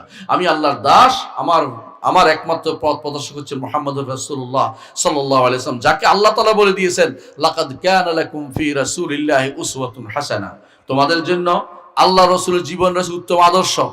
আর কারো ব্যাপারে বলছে? আর কারো ব্যাপারে বলেনি। আর দুনিয়ার যত মানুষ আসবে তাদের কর্তৃত্ব নেতৃত্ব কখন প্রতিষ্ঠিত হবে? রসুলকে মানলে তারা ভালো, রসুলকে না মানলে তারা শয়তান। যাদের রসুলকে মানে তারা ভালো, রসুলকে না মানলে তাদের কোনো মূল্যই নেই। তো যেই রসুলকে মেনে তারা সম্মানিত হয়েছে, আপনিও সে রসুলকে মানতে পারেন, আপনার সমস্যা কোথায়? আপনি সে রসুলকে মেনেই তো সম্মানিত হতে পারবেন। রসুলকে মানলেই হাসরের দিন রাসূলুল্লাহ সাল্লাল্লাহু আলাইহি ওয়াসাল্লাম সুপারিশ পাবেন। আর বেদাত করলে সুপারিশটা পাবেন না। বেদাত করলে হাসরের দিন আপনাকে দূরে সরিয়ে দেওয়া হবে, আপনাকে হাউদের পানি থেকে পানি পান করতে দেওয়া হবে না। যখন আপনি যাবেন পানি পান করতে, তখন বলা হবে সোহকান সোহকান লিমান গাইয়ারা বাদি, আমার পরে যারা পরিবর্তিত হয়ে গেছে তাদের ধ্বংস ধ্বংস, তারা তো পানি দিতে, পানি রসুলের হাউস থেকে পানি পান করতে পারবেন না, সামান্যতম ছাড় দেওয়ার কোনো সুযোগ নাই। সুন্নাহ জেনেছেন, সুন্নাহর উপর আমল করবেন। যখন জেনেছেন যে এটা হচ্ছে শরীয়তের বিধান, এগুলো ছাড় দেওয়া চলবে না, শরীয়তের বিধানকে যথাযথ আপনি মেনে চলতে হবে। প্রিয় ভাই, এই জন্য আমি যে আয়াতগুলি তেলাওয়াত করেছি সেগুলি ব্যাখ্যা করে ছেড়ে দেব। আয়াতগুলি কি? আল্লাহ তাআলা বলছেন, ইন্নাল্লাযীনা আমানু ওয়া আমিলুস সালিহাতি কানাত লাহুম জান্নাতুল ফিরদাউসি নুজুলা। জান্নাতে যেতে চাই না? কে কে যেতে চাই? আমিও যেতে চাই। আল্লাহ যেন কবুল করেন আমার হাতগুলো, আল্লাহ কবুল করেন, আমিন। আমরা সবাই জান্নাত যেতে চাই, জাহান্নামে যেতে চাই না। কারণ জাহান্নামে একবার যদি কাউকে ডুবায়, অপমান অপমান, শুধু অপমান ছাড়া কিছু না। কোরআন কারীম আল্লাহ তাআলা এর জন্য বলেছেন, ঈমানদাররা দোয়া করে বলে, রব্বানা ইন্নাকা মান তুদখিলিন নার ফাকাদ আখযাইতা, হে আমাদের রব, যাকে আপনি জাহান্নামে প্রবেশ করিয়েছেন তাকে তো অপমান করেছেন। জাহান্নামে প্রবেশ করা মানে অপমান করা, বুঝছেন তো? জাহান্নামে একটা ডুব দেয়া মানে অপমান করা। কেন বুঝেন? জাহান্নামের আগুন দুনিয়ার আগুনের চেয়ে 70 গুণ বেশি, কোন বর্ণনা আছে 69 গুণ বেশি। দুইটাই শুদ্ধ, অর্থাৎ গুণ হিসাবে কোনটা 69, কোন এলাকা 69, কোনটা 70। জাহান্নামের আগুন এত ভয়াবহ যে দুনিয়ার সাহাবায়ে কেরাম বলে, ইয়া রাসূলুল্লাহ, দুনিয়ার আগুনে তো পুড়ে শেষ। রাসূল বলেন যে এর থেকে 70 গুণ বেশি হবে, 69 গুণ বেশি হবে। এত কঠিন আগুন, যে আগুন আমরা সহ্য করতে পারবো না। এই আগুনে যেতে চান কেউ যেতে চাই না। সুতরাং এর অর্থ হচ্ছে, যেহেতু আগুনে যেতে চাই না, জাহান্নামে যেতে চাই না, জান্নাতে যাওয়ার কাজটা করে যেতে হবে। জান্নাতে যাওয়ার জন্য বেশি কিছু লাগবে না, দুইটা জিনিস করতে হবে। দুইটা জিনিস করতে, এক নম্বর হচ্ছে ইন্নাল্লাযীনা আমানু ওয়া আমিলুস সালিহাত। প্রত্যেকটি মানুষকে দুইটা জিনিস লাগবেই, প্রত্যেকটি মানুষকে দুইটা জিনিস লাগবেই, ঈমান এবং আমল সালেহ লাগবে। আর কিছু চান না আপনার কাছে, ঈমান চান, নেক আমল চান। ঈমানটা হলো বিশ্বাসের মধ্যে, আপনি বলেন ঈমানটা হচ্ছে কিছু স্বীকৃতি দেওয়ার নাম। অনেক কিছুকে স্বীকৃতি দিতে হবে, শুধু বিশ্বাস করলে ঈমান হয় না। ঈমান অন্তরে, মুখে এবং কর্মকাণ্ডে ঈমান আপনার প্রকাশ পাবে। অন্তরে, মুখে এবং কর্মকাণ্ডে। লা ইলাহা ইল্লাল্লাহ মুখে বলছেন, যথেষ্ট ঈমান আনার জন্য না। মুনাফিকরা লা ইলাহা ইল্লাল্লাহ বলতো, বুঝেন না কথাটা? লা ইলাহা ইল্লাল্লাহ অন্তরে ধারণ করছেন, মুখে বলেন নাই, এখনো ঈমানদার হইতে পারেন নাই। কারণ অন্তরে ধারণ, মুখে বলতে হবে, তো ঈমানদার বোঝা যায় না। আর সালাতটা পড়তে হবে, সালাত ছাড়া যাবে না যে কোনো মূল্যে, কারণ অঙ্গ প্রত্যঙ্গের কাজ হচ্ছে সালাত।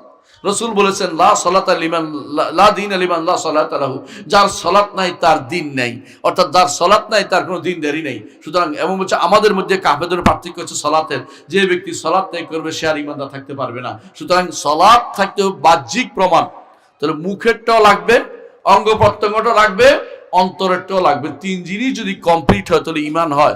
শুধু ঈমান অর্থ শুধু বিশ্বাসের নাম নয়। ঈমান অর্থ অন্তরের স্বীকৃতি, মুখের স্বীকৃতি, অঙ্গ প্রত্যঙ্গ দিয়ে সেটা পরিণতি, যে আমি এটা করছি, আমি মুখে যা বলছি অঙ্গ প্রত্যঙ্গে দেখাচ্ছি। এই জিনিসগুলো অন্তরে ধারণ করতে হয়। অন্তরে দুইটা জিনিস, অন্তরে লা ইলাহা ইল্লাল্লাহ অন্তরে ধারণ করতে হয়, আর সাথে আল্লাহকে ভালোবাসতে হয়, আল্লাহকে ভয় করতে হয়, আল্লাহর কাছে আশা করতে হয়, আল্লাহর উপর ভরসা করতে হয়। এটা হচ্ছে অন্তরের বিষয়। আর মুখের জিনিস সুবহানাল্লাহ, আলহামদুলিল্লাহ, আল্লাহু আকবার আমল করতে হয়। মুখে লা ইলাহা ইল্লাল্লাহ জিকিরটা থাকতে হয়, অন্তরে লা ইলাহা ইল্লাল্লাহ, অন্তরের মধ্যে লা ইলাহা যেমন স্থান দেবেন, মুখে লা ইলাহা ইল্লাল্লাহ বলবেন। আর 3 নম্বর হচ্ছে আমল করে যাবেন।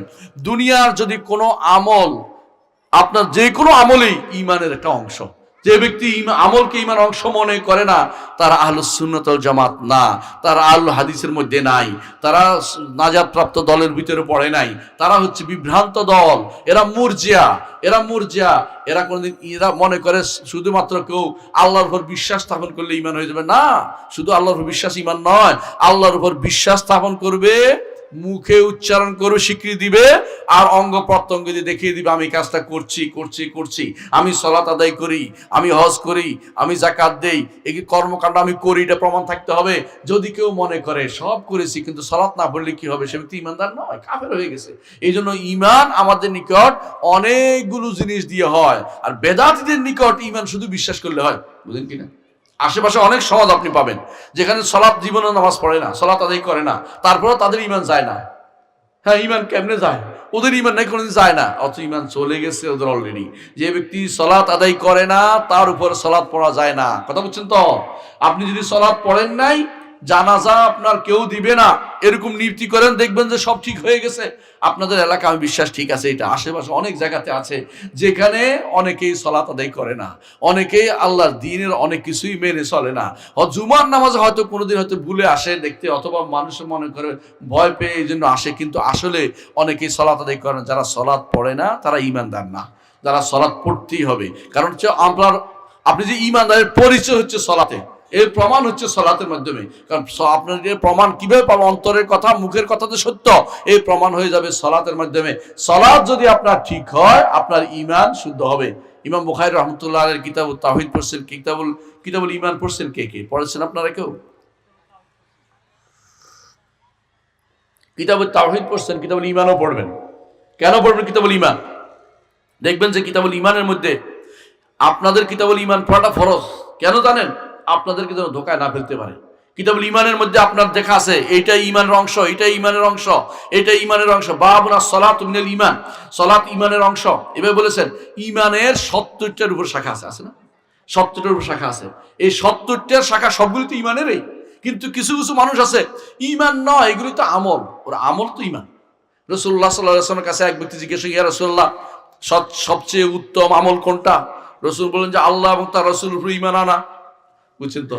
ঈমান আনা একটা আমল, ঈমান আনা একটা কাজ। ঈমান আনা কাজ না তো কি? এটা একটা কাজ, অন্তরের কাজ, মুখের কাজ, অঙ্গ প্রত্যঙ্গের কাজ। তাহলে ঈমান আনা কেমন হবে? ঈমান কি ঘরে বসে দৌড় দিবেন? আপনি অবশ্যই যে ঈমান শিখবেন, ঈমান শিখতে হবে। এই জন্য প্রথম হচ্ছে ঈমান শিখতে হবে। আল্লাহকে যথাযথভাবে আল্লাহকে আরশের উপর মানতে হবে, এবং তিনি সৃষ্টি থেকে আলাদা মানতে হবে। কেউ যদি মনে করে আল্লাহ সৃষ্টির ভিতরে, সে ব্যক্তি কাফের। কেউ যদি মনে করে আল্লাহ তাআলাকে সিজদা করে, সে ব্যক্তি কাফের। কারণ আমরা সিজদা করি মাটিতে আল্লাহর জন্য। আল্লাহর নবী শিখিয়ে দিয়েছেন আমাদেরকে মাটিতে সিজদা করতে, আল্লাহর জন্য, সেবার জন্য করি। আমরা আল্লাহ তাআলার কোনো পায়ে সিজদা করি না। অনেকে বলে আল্লাহ তাআলার পায়ে সিজদা করে, সে ব্যক্তি কাফের, ঈমানদার নয়। ঈমানদার এই কথা বলতে পারে না। কেউ যদি আল্লাহর কুদরতি পায়ে সিজদা করে, সে ব্যক্তিও পথভ্রষ্ট। যদিও সে কাফের বলি না কেন, সে কুদরতি বলছে, এই জন্য শব্দটা সে ভুল তাফসীর করেছে, কিন্তু তারপরেও সেও পথভ্রষ্ট। আমরা আল্লাহকে আরশের উপর মানি, আল্লাহ আরশের উপরে, আর বান্দা নিচে, সৃষ্টি সব নিচে। আরশ এত বড় যে আরশের সামনে কুরসি অত্যন্ত ক্ষুদ্র জিনিস। আরশের সামনে কুরসি অনেক ক্ষুদ্র জিনিস। কুরসি বুঝছেন তো? কুরসি আরশের সামনে ছোট্ট একটা জিনিস। আর এই কুরসির ভিতরে আসমান জমিন যা আছে সবগুলি 7টা পয়সার মতো। পয়সা বুঝছেন তো? 7টা আদলি আছে না? আদলি, আগেকার দিনে আদলি, এখন তো 1 টাকা 2 টাকার মুদ্রা আছে না? 7টা মুদ্রা ফেললে একটা বিশাল বিস্তীর্ণ ভূমির মধ্যে কেউ যদি 7টা মুদ্রা ফেলে, কতটুকু জায়গা দখল হবে? খুঁজেও পাওয়া কঠিন। এই আরশ, আল্লাহর কুরসির ভিতরে আসমান জমিন যা আছে, এত বড় সৃষ্টি মানুষ আবিষ্কার করতেছে এখন, এই সবগুলি আল্লাহর কুরসির ভিতরে 7টা মুদ্রার মতো। সুবহানাল্লাহ, আল্লাহর কুরসি কত বড়! আর কুরসি হচ্ছে আরশের সামনে ফেলে রাখা ছোট্ট একটা ভূমি, ছোট একটা জিনিস পড়ে রাখছে, যেটা আল্লাহ তাআলার পা রাখার স্থান, আল্লাহ তাআলার 2 পা রাখার স্থান। এটা ইবনে আব্বাস রাদিয়াল্লাহু বলেছেন, ওয়াল কুরসি মাওদারু কাদামাইহি, আমার রব্বুল আলামিনের 2 পা রাখার স্থান হচ্ছে কুরসি। আল্লাহ তাআলার 2 হাত আছে, 2 পা আছে। ঈমানদার এটা বিশ্বাস করে। একটাও যদি ক্ষেত্রে একটু কম হয়, সে ঈমানদার নয়, কাফের হয়ে রয়েছে। কথা বুঝেন কিনা? একটুও অস্বীকার করতে পারবে না। আল্লাহর চেহারা আছে কিনা? অবশ্যই চেহারা আছে, আল্লাহর চেহারা আছে। সেই চেহারা আমরা দেখব, সেই চেহারা আমরা দেখব জান্নাতে গেলে।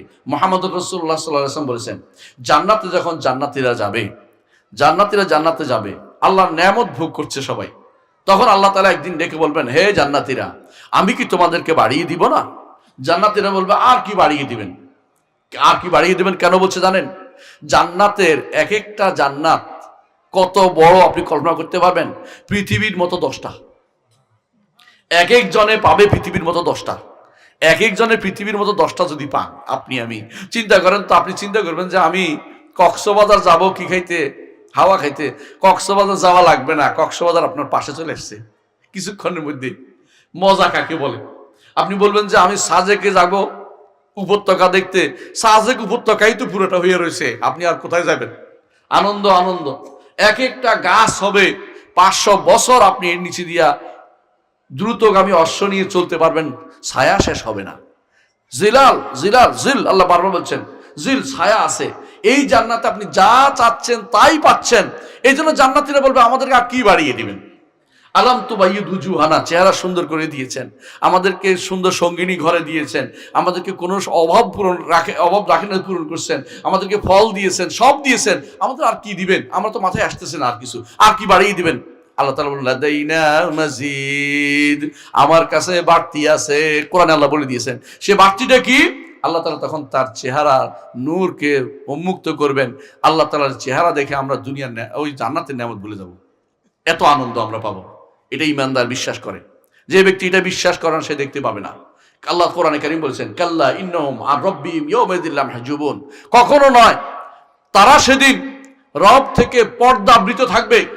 যারা আল্লাহকে দেখার চিন্তা করা মাথায় রাখে না, তারা সেই আল্লাহকে দেখার ক্ষেত্রে তারা সবচেয়ে পর্দাবৃত, আল্লাহকে দেখতে পাবে না তারা। কিন্তু আমরা যারা বিশ্বাস করি আল্লাহকে দেখবো, আমরা জান্নাতে যাব। জান্নাতের সর্বোচ্চ নেয়ামত হচ্ছে আল্লাহকে দেখা। আখিরাতের সর্বোচ্চ নেয়ামত হচ্ছে আল্লাহকে দেখা।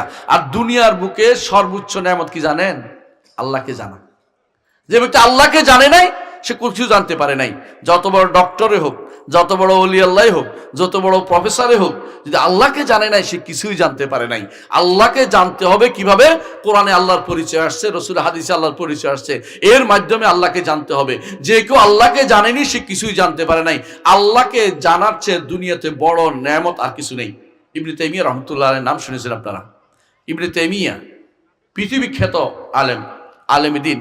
তিনি বলতেন যে মাঝে মধ্যে আমার অন্তরে এমন ভাব উদয় হয়, আমি বলি যদি আমি যে আনন্দে আছি আল্লাহকে জানার কারণে, আল্লাহকে চিনার কারণে, যদি বাদশারা জানতো, নেতারা জানতো, যারা আজকাল আমাদের কাছে ঘুরে ফিরে বেড়ায় ভোটের জন্য, এরা যদি জানতো যে কি আনন্দে আমরা আছি, তাহলে বলতো যে সব বাদ, আমার এই আনন্দটা দাও। আল্লাহকে জানার মধ্যে সবচেয়ে বড় আনন্দ, আল্লাহকে চিনার মধ্যে। দুনিয়াতে আসছেন কিন্তু আল্লাহকে চিনতে পারেন নাই। আপনার কথা আল্লাহ কি বলেছে? ইনহুম ইল্লা কাল আনআম বাল হুম আদাল, এরা চতুষ্পদ জন্তু, তার চেয়েও সবচেয়ে নিচুতা পর্দায় আছে। এরা কোনদিন ভালো জায়গায় যেতে পারবে না। যারা আল্লাহকে জানতে পারেন দুনিয়াতে এসে, তারা সবচেয়ে ভয়াবহ মূর্খতার মধ্যে আছে, পথভ্রষ্টতার মধ্যে আছে। সবার আগে আল্লাহকে চিনতে হবে, সবার আগে আল্লাহকে জানতে হবে। আল্লাহকে জানলে আখিরাতে আল্লাহকে দেখতে পাবেন। আল্লাহকে কি দেখতে পাবেন? আল্লাহর চেহারা দেখতে হবে। আল্লাহর চেহারা দেখার নেয়ামতের জন্য সকালবেলা দোয়া করেন,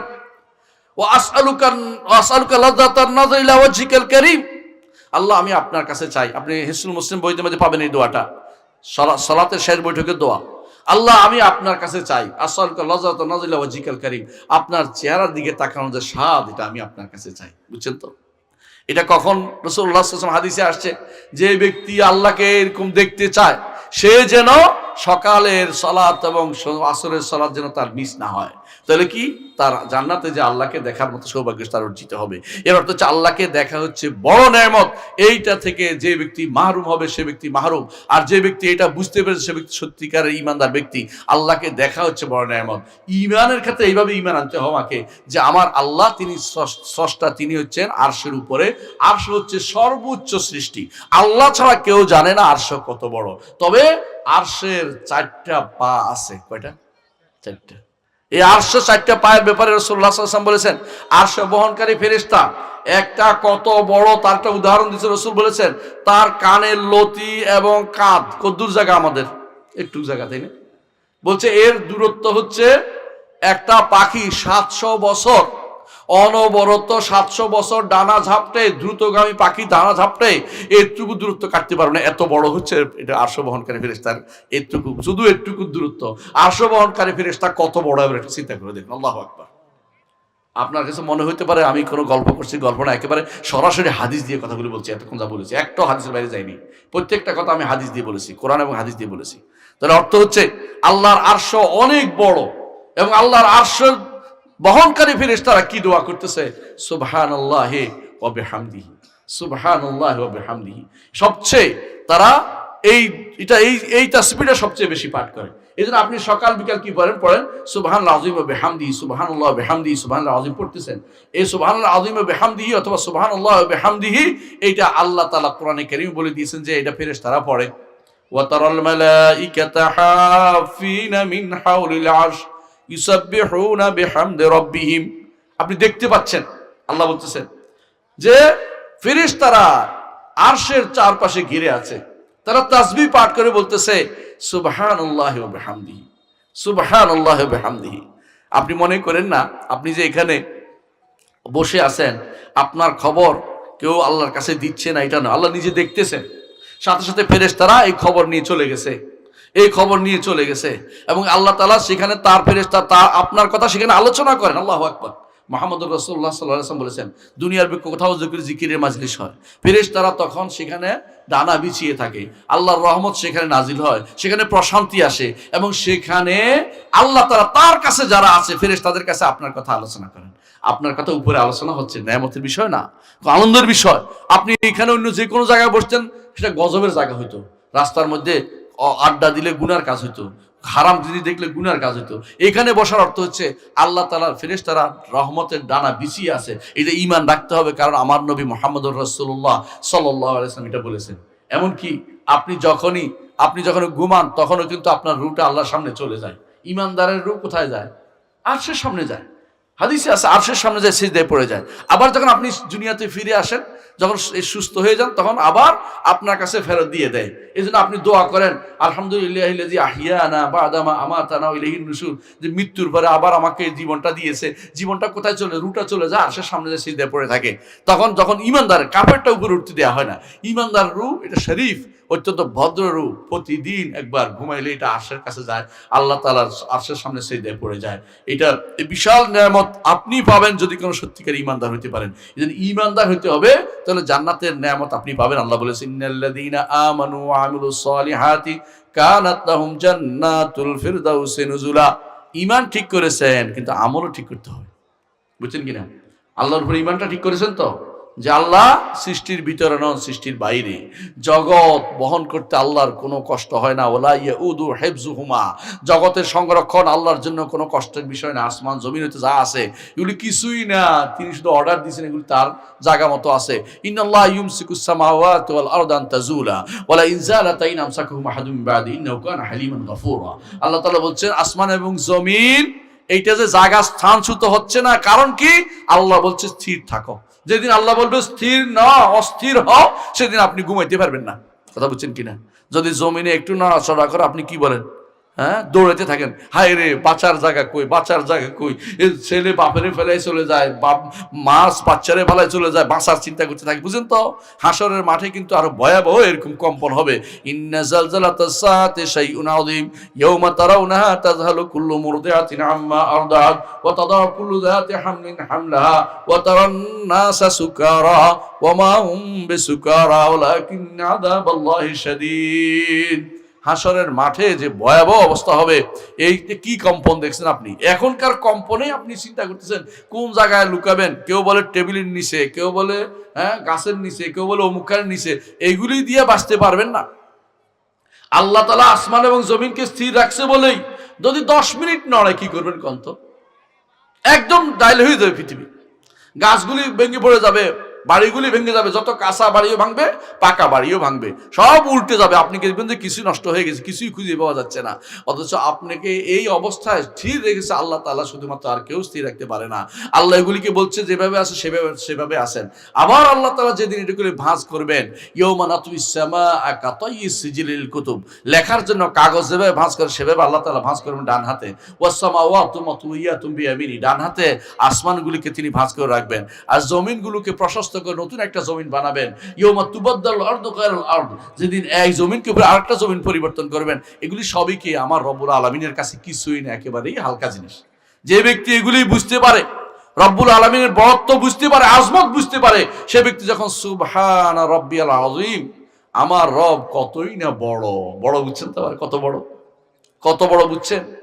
যার মুষ্টির ভিতরে সমস্ত জমিন, তার মুঠির ভিতরে থাকবে কিছুই না, আঙ্গুলের উপরে থাকবে পাহাড় পর্বত নদী নালাগুলো, আঙ্গুলের উপর থাকবে কিছুই না। রব্বুল আলামিন কত বড়!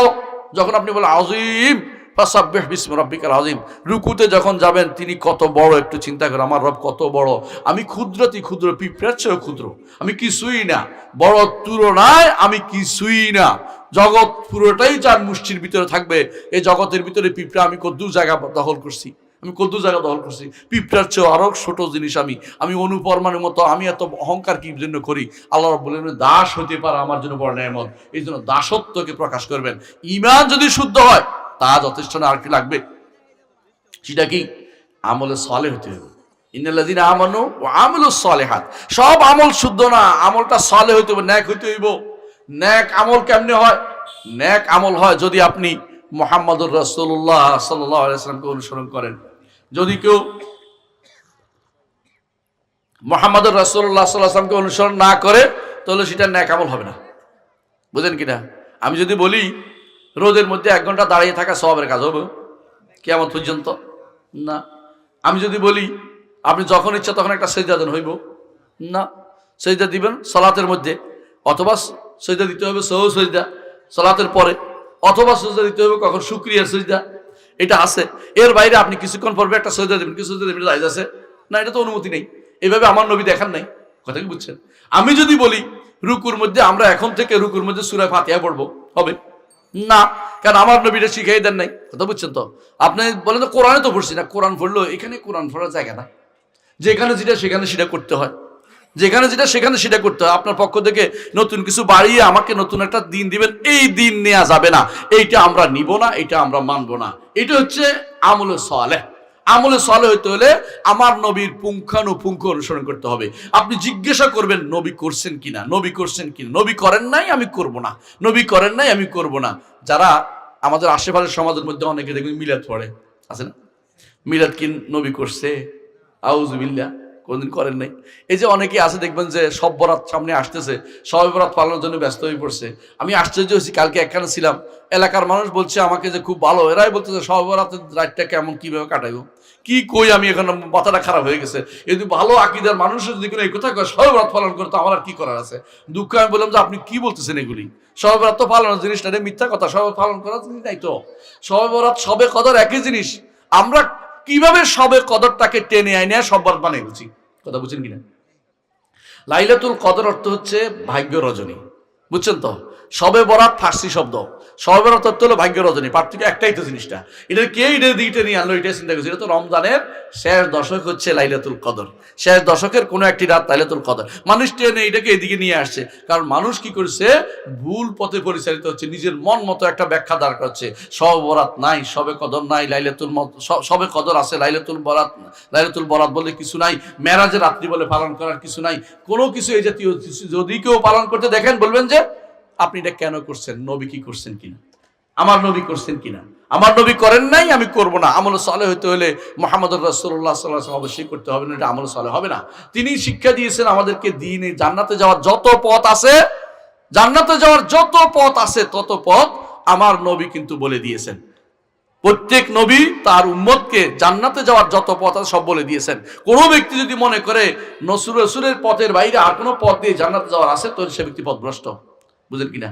মুহাম্মদুর রাসূলুল্লাহ সাল্লাল্লাহু আলাইহি ওয়াসাল্লাম একটা লম্বা রেখা আঁকছেন, বলছেন যে এই পথ আমার পথ, হাজিহি সাবিলি আদউ ইলাল্লাহ আলা বাসীরাতিন, এই পথে আমি আল্লাহর দিকে মানুষকে আহ্বান করি, আলা বাসীরাতিন, জেনে বুঝে আহ্বান করি। অর্থাৎ রাসূলুল্লাহ সাল্লাল্লাহু আলাইহি ওয়াসাল্লাম মানুষকে ডাকে জেনে বুঝে আহ্বান করে। রসুলের পথে চলতে হলে জেনে বুঝে চলতে হবে। অন্ধকারে মানুষ যেদিকে ডাকছে সেদিকে দৌড়ালে হবে না, আপনাকে সুন্দর সুর দিয়ে ডাকলে হবে না, আপনাকে কোরআন সুন্নাহ মেনে চলতে হবে। আপনাকে জানতে হবে এইটার আসলে কোত্থেকে আসছে, এ কোরআন সুন্নাহ দিয়ে কথা বলে কিনা, বানিয়ে কথা বলে কিনা, আমাকে সুযোগ বুঝে ভুল পথে নিয়ে যাচ্ছে কিনা। যতক্ষণ পর্যন্ত শিওর না হন তার অনুসরণ করতে পারবেন না। ইত্তাবিউ কুল্লা না করলে যে কোনো সময় আপনাকে শয়তান ধোঁকা দিবে। এই জন্য আপনাকে সাবধান হতে হবে যে আমি কোনো ক্রমে ভুল পথে যেন না যাই। ভুল পথে গেলে আমি তো আমল সালেহ করলাম না, আমি জামাতটা কি হবে, আমল তালেহ হয়ে যাবে, আমারটা গুনার কাজ হয়ে যাবে, আল্লাহর নেক কাজ হবে না। নেক কাজ না হলে কি হবে? আপনি মনে করে বসে আছেন যে নেক কাজ করছেন, যাইয়া দেখেন যে নেক কাজ একটাও হাজির নেই, কথা বুঝছেন কিনা? হ্যাঁ, হাসরের মাঠে যাবেন, কবরে যাবেন, যাই তো মনে করছেন যে অনেক কাজ করছি, আমার অনেক প্রাপ্তি আছে, আমি অনেক কিছু করে আসছি। যাইয়া দেখেন যে আপনার আমল নামা একদম শূন্য, কারণ যেটা করছেন এটা নেক আমল না, এটা নেক আমল না। আল্লাহ কোরআনে কারিমে এটা বলেছেন, কুল হাল নুনাব্বিউকুম বিল আখসারিনা আমালা আল্লাযীনা দাল্লা সাইয়ুহুম ফিল হায়াতিদ দুনিয়া ওয়া হুম ইয়াহসাবুনা আন্নাহুম ইউহসিনুনা সুনআ। হে নবী, আপনি বলে দিন, যারা আমল করে ক্ষতিগ্রস্ত হয়েছে এদের কি জানিয়ে দিব? আপনাকে জানিয়ে দিব? তোমাদেরকে জানিয়ে দিব কিনা যে তারা আমল করছে কিন্তু ক্ষতি হয়েছে, লাভ হয়নি। যারা দুনিয়ার জীবনে এমন সব কাজ করেছে যে সমস্ত কাজ তাদের কোনো কাজে লাগে নাই, এগুলি জমা হয় নাই, কোনো কিছু জমা হয় নাই, মানে এগুলি উপরে বাতাসে উড়ে গেছে, এগুলি জমা হয় নাই। আমলনামাতে থাকতে হবে তো, আমলনামাতে থাকতে হবে তো। আল্লাহ বলছেন ওয়াকাদিমনা ইলা মা আমিলু মিন আমালিন ফাজআলনাহু হাবাআম মানসুরা। তারা যে সমস্ত আমল করেছে এগুলি অগ্রসর হয়ে এগুলিকে বিক্ষিপ্ত ধূলিকণা বানিয়ে দিয়েছি, এগুলি কোনোদিনই আমল হিসাবে গ্রহণযোগ্য হয় নাই। সুতরাং এগুলি দিয়ে আপনি পার পেতে পারবেন না। যদি জান্নাতে যেতে হয় দুইটা জিনিস লাগবে, ঈমান, আরেকটা কি বলছি, আমলে সালেহ। ঈমান এবং আমলে সালেহ এটা শক্ত হতে হবে। ঈমান আমলে সালেহ কেন বলতে হবে বুঝেন ভাই? ওযু করেননি, একটা অঙ্গ ওযু করেন না, আপনি কি করেছেন? হাত ধুইছেন, পা ধুইছেন, মুখ ধুইছেন, হ্যাঁ, মাথা মশে করেন নাই, বলছে একটা ছাড়লে কি হবে? ওযু হয়েছে? ওযু হয়েছে? হয় নাই। ঠিক ঈমানেরও 6টা রকম আছে, ঈমানের একটা বাদ দিলে ঈমান হয় না। কথা বুঝছেন কিনা? সালাতের যেমন কিয়াম আছে, কুনুত আছে, রুকু আছে, কেরাত আছে, আসে না? আপনি বলেন যে এখন থেকে আমি রুকু করলাম না, নামাজটা হবে, সালাতটা হবে, বুঝছেন তো? ঈমানেরও তাই। ঈমান এমন এক জিনিস যেখান থেকে একটু বাদ গেলে আর হয় না, ঈমান পুরো ঠিক থাকতে হয়, ঈমান পুরোপুরি ঠিক হইতে হয়, বুঝছেন কিনা? আমলের সালের ক্ষেত্রে, নেক আমলের ক্ষেত্রে আপনার একটা দুইটা কমে গেলে, বড়গুলি ঠিক থাকলে ছোটগুলি কমে গেলে আল্লাহ তাআলা বিভিন্ন মাধ্যমে আপনাকে মাফ করবে। কিন্তু যদি কোনো ছোটটাই নাই, বড়টাই নাই, তো কিন্তু লাভ হবে না। সালাত না থাকলে কোনো লাভ হচ্ছে না, বড়গুলি লাগবেই, ছোটগুলি কিছু ছুটে গেছে, তওবা ইস্তেগফার করলে আল্লাহ মাফ করে দিবে। এমনিতে তওবা ইস্তেগফার সবই মাফ করে দিবে, অথবা অন্যরা মাফ চাইলেও মাফ হবে। কিন্তু যদি সালাত ছুটে যায়, অন্যরা মাফ চাইলেও মাফ হবে না। আপনি যখন সালাত পড়েন নাই, মরে গেছেন, আপনার জন্য আপনার ছেলে একেবারে সারাদিন দোয়া করতেছে, একেবারে এই করতেছে, দোয়া করতে করতে করতে করতে শেষ, কাজ হবে না। কারণ ওই যে সালাতে যাওয়ার যে জায়গাটা বন্ধ হয়ে গেছে, কারণ সালাত পড়েন নাই। যে সালাত না পড়ে মরে গেলে আপনার জন্য কোনো দোয়াও যাবে না। এই জন্য আমলে সালেহ যদি করতে পারি ঈমানের সাথে, তাহলে জান্নাতুল ফেরদাউস নুজুলা, সবচেয়ে বড় জান্নাত হচ্ছে জান্নাতুল ফেরদাউস। জান্নাতুল ফেরদাউস আপনার জন্য মেহমান হিসেবে রাখা হবে। খালিদিনা ফিহা লা ইয়াবগুনা আনহা হিওয়ালা, জান্নাতে তারা চিরস্থায়ী হবে, এখান থেকে এদিকেও যাবে না, ওদিকেও যেতে চাইবে না, জান্নাতে চিরস্থায়ী হতে চাইবে। আমি চিরস্থায়ী জান্নাতে, অর্থাৎ এদিক কোথাও যেতে চাইবে না। বর্তমানে আপনি কি করেন, কয়দিন থাকেন? হ্যাঁ, আপনার গ্রামের নাম কি? কাঞ্চনপুর। এরপরে বলেন যে কয়দিনের জন্য একটু ঘুরে আসি, একা আর ভালো লাগে না, শ্বশুর বাড়ি বেড়াই আসি, তাই তো? আবার বলেন যে না, একটু বাইরে দেখে আসি, বোনরে দেখে আসি, ঘুরতে ঘাটতে যান, বুঝেন না? জান্নাত এমন যে আপনার ভালো না লাগার কিছু নেই। কারণ হচ্ছে এখানে যে জিনিসটার অভাব আপনি ফিল করেন, বুঝেন না, এটা এখানে মিলাইতে পারেন না বলেই তো ওখানে যান, তো ওখানে যান। ওখানে আপনি যখনই অভাব ফিল করবেন, ওইটা আপনার পূর্ণ হয়ে যাবে। আপনি মনে করবেন যে এই গাছের ফলটা তো খুব মজা মনে হচ্ছে, এটা আপনার মুখের কাছে চলে আসছে, আপনি এবারে খাচ্ছেন, কষ্ট নাই। কুতুফুহা দানিয়া, তো ফলগুলি কি একেবারে নিকটে, হাত দিয়ে এনে শুধু খাবেন, কোনো কষ্ট নাই। আর যদি বলে যে আমি খাবো না, আমার মুখে আমি দিয়ে দাও, ও ফল আসে আপনার মুখের ভিতরে আসে, ঢুকে যাবে, কোনো কষ্ট নাই। অর্থাৎ এত আনন্দের জায়গা, ধাম। এখান থেকে আরেক গানে কেন যাবেন আপনি? লা ইয়াবগুনা আনহা হিওয়ালা, সেখান থেকে আর কোথাও যাইতে চাইবেন না আপনি। আপনি জান্নাতে যদি যেতে পারেন, আপনার জীবন সার্থক। দুনিয়ার জীবনের জীবন সার্থক কারা বলে জানেন? কেউ বলে আমি যদি কোনো এমপি হইতে পারি, কেউ বলে আমি মন্ত্রী হইতে পারি, কেউ বলে আমি যদি শাসক হইতে পারি।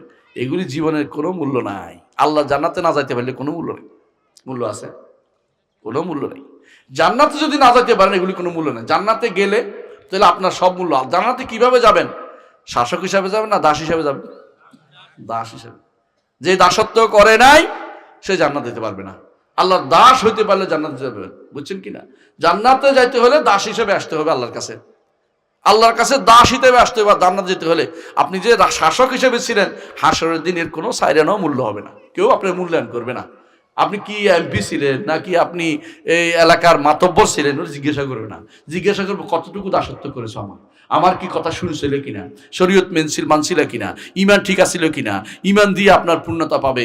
কখনো কখনো একটা সামান্য আমল বিশাল আকার ধারণ করবে যখন ঈমান পূর্ণ থাকে। আর যদি ঈমান পূর্ণ নাই, আপনার আমলেরও মূল্য নাই। আপনার কোনো মূল্য নাই। ঈমান নাই, আপনার কোনো মূল্য নাই। ঈমান আছে, আপনার মূল্য আছে। ঈমান নাই, আপনার কোনো মূল্য নাই। এটা হচ্ছে ঈমান দিয়ে শুধুমাত্র আপনার মাপা হবে আপনি কাজে লাগবে কি লাগবে না। আর ঈমান দিলে আপনার আমলনামা বিশাল হয়ে যাবে। ফামান সাকুলাত মাওয়াজিনুহু ফামান সাকুলাত মাওয়াজিনুহু ফাহুয়া ফি ঈশাতির রাদিয়া। যে ব্যক্তির আমলনামা ভারী হবে সে অত্যন্ত আনন্দময় জীবনে থাকবে। আর যে ব্যক্তির আমলনামা হালকা হয়ে যাবে, হালকা কিভাবে হবে? ছোট জিনিসও ভারী হয়, আবার বড় জিনিসও কমে যায়, বুঝছেন কিনা? লা ইলাহা ইল্লাল্লাহ বেশি বড় নাকি? এটা ছোট্ট জিনিস, কিন্তু এটা এত ভারী হবে যদি অর্থ সহ বুঝে মন থেকে সেটা নেয়, শর্ত মেনে নেয়, এটা অনেক ভারী হবে। আর যদি কোনো অন্তরে সেটাকে স্থান নিয়ে দিয়ে মুখে বলছেন লা ইলাহা ইল্লাল্লাহ, লা ইলাহা ইল্লাল্লাহ, এটা কোনোদিন বড় হবে না, এটা কোনোদিন ভারী হবে না, এটা দিয়ে কোনো পার পেতে পারবেন না। এটাকে অন্তরে ভালো করে স্থান দেন এবং মনে করতে হবে যে আমি যদি জান্নাতে যেতে চাই, ঈমান ও আমল সালেহ চাই, আমাকে দুইটা নিয়ে যেতে হবে। কে কি করলো বড় কথা নয়। সেদিন আপনার সন্তানের জন্য অনেক কিছু করেছেন, সেও আপনার জন্য দাঁড়াবে না। আপনার কন্যার জন্য অনেক কিছু করেছেন, কিছু করবে না। ছেলের জন্য করেছেন, কিছুই করবে না। স্ত্রীর জন্য করেছেন, কিছুই করবে না। আপনার দরকার নিজেরটা, নিজের দরকার, আরেকজনে কেউ কিছু করে দিবে না সেদিন। হ্যাঁ, দুনিয়া থেকে চলে গেলে কেউ কেউ আপনার জন্য কিছু জিনিস করতে পারে, ঈমান থাকে। সেটা কি? দোয়া করতে পারে, দোয়া করতে পারে। এমন আরেকটা কিছু করতে পারে, এটা কি? আপনার জন্য একটা ওমরা করে দিতে পারে, হজও করতে পারে। যদি ওমরা হজ না করে থাকেন, আর যদি ওমরা হজ করে থাকেন, তাহলে আলহামদুলিল্লাহ, সে দেয় দিল না দিলেও কিছু করে গেছেন আপনি। কিন্তু আর্থিক আবাদতটা হয়তো যাইতে পারে, কিন্তু শারীরিক আবাদত একজন হচ্ছে একজন করতে পারে না। আপনার জন্য কোরআন তেলাওয়াত করতে পারবে না, আপনি এটা বেদাত হবে, এটা করার নিয়ম নাই। একজন আরেকজনের জন্য কোরআন তেলাওয়াত করতে পারে না, একজন আরেকজনের সালাত আদায় করতে পারে না, একজন আরেকজনের রোজাও রাখতে পারে না। অর্থাৎ নিজেরটা নিজে করে যেতে হবে দুনিয়ার বুকে। আপনি যদি মনে করেন যে আমারে কেউ দিবে, ওই যতদিন কবর তাজা আছে অতদিন ছেলে আপনার কথা স্মরণ করবে, যত বেশি পুরান হবে ছেলেও ভুলে যাবে। কবর কোথায় আছে সেটা খুঁজি বের করবে। অনেক সময় দুর্ভাগ্যবশত ঢাকা শহরে এমন অনেক জায়গা আছে কবর উপরে বিল্ডিং তুলে ফেলছে ছেলেরা, বুঝছেন কিনা? বাবা এখানে এত সুন্দর জায়গাটার মধ্যে নিজের কবর দিল, ঠিক না, সবাই মারাইয়া কবর বিল্ডিং তুলে ফেলেছে। নাউজুবিল্লাহ। বাবার কি সম্পদ ছিল না এটা? বাবার নিজের জায়গাতে সে কবরটা দিয়েছে। তোমাকে কে অধিকার দিয়েছে বাবার কবরটার উপরে বিল্ডিং তুলে ফেলার জন্য? তোমাকে অধিকার দিয়েছে বাবার কবর পাশে তুমি ময়লা ড্রেন দেওয়ার জন্য? আমি একখানে গেলাম, যাই দেখি যে ময়লার ড্রেনটা দিচ্ছে কবরের পাশে। আমি বলি কি করলেন আপনি এটা? অর্থাৎ সে সিনেটারি ট্যাঙ্কি আছে না, সেফটি ট্যাঙ্কি, ওইটা কবর দিছে, কবরের পাশে সেফটি ট্যাঙ্কি দেন। কি করেন এটা? এটা তাড়াতাড়ি করে খাত করে আলাদা করেন, নয় এটার নিচে বেড়া দেন। আপনি বেটার কষ্ট দিচ্ছেন। দুনিয়ার বুকে মানুষ যেভাবে কষ্ট পায়, কবর উপরে মানুষ হাঁটলো, কবরবাসী সেভাবে কষ্ট পায়। যেটা বলছিলাম আপনার শোনা যাচ্ছে, ইনশাল্লাহ শোনা যাচ্ছে না? শোনা যাচ্ছে আলহামদুলিল্লাহ। দুনিয়ার বুকে আপনি আমি আলহামদুলিল্লাহ যেটা বলছিলাম আমি সেটাই বলবো আপনাদের। বলছি দুনিয়ার বুকে যে কাজটি সবার আগে স্থান দেবেন সেটা হচ্ছে কি? ঈমান এবং আমল সালেহ। ঈমান এবং আমল সালেহ, এইটার কেন সামান্যতম ছাড় দিবেন না। হাসরের মাঠে যদি আপনি এটা নিয়ে যেতে পারেন, আপনার চেয়ে সৌভাগ্যবান ব্যক্তি আর কেউ হবে না। আপনি হবেন সবচেয়ে বড় সৌভাগ্যবান ব্যক্তি। আপনি সেদিন ঈমান আমল সালেহ গেলে নিজে তো পার হবেনই, পার হওয়ার পরে আরেকজনের সুপারিশও করতে পারবেন। আর যদি এটা না থাকে, আপনি আরেকজনের দ্বারস্থ হইতে হবে। ঈমান না থাকলে কেউ আপনার জন্য সুপারিশ করবে না। আমল সালেহ কমতি হয়েছে, কেউ সুপারিশ করবে, কিন্তু ঈমান না থাকলে কেউ সুপারিশও করবে না, কোনো লাভ হবে না। এজন্য ঈমানটাকে সবার আগে শিখতে হবে। প্রিয় ভাইরা, ঈমান শিখার জন্য একটি বই আছে, পড়বেন, বাসায় বাসায় পড়বেন, ঘরে ঘরে পড়বেন। উসুলুল ঈমান বইটা পড়বেন। আপনাদের ছেলেদের কাছে হাতে আছে, এখানে ছেলেটা আছে, অনেক ছেলেরা তাদের কাছে আছে, নিবেন, পড়বেন, ঘরে ঘরে মসজিদে রাখবেন। উসুল ঈমান বইটা আমাদের মদিনার মাশায়েখরা লিখেছে, আমরা অনুবাদ করে ছেড়ে দিয়েছি আপনাদের জন্য, যাতে পড়েন। আমরা নিজস্ব কোনো টাকা পাইনি এটার জন্য, এটা বলছি পড়ার জন্য। তাফসীরটা পড়বেন, মাঝে মধ্যে এই জাতীয় অন্যান্য গ্রন্থগুলি আপনি পড়বেন।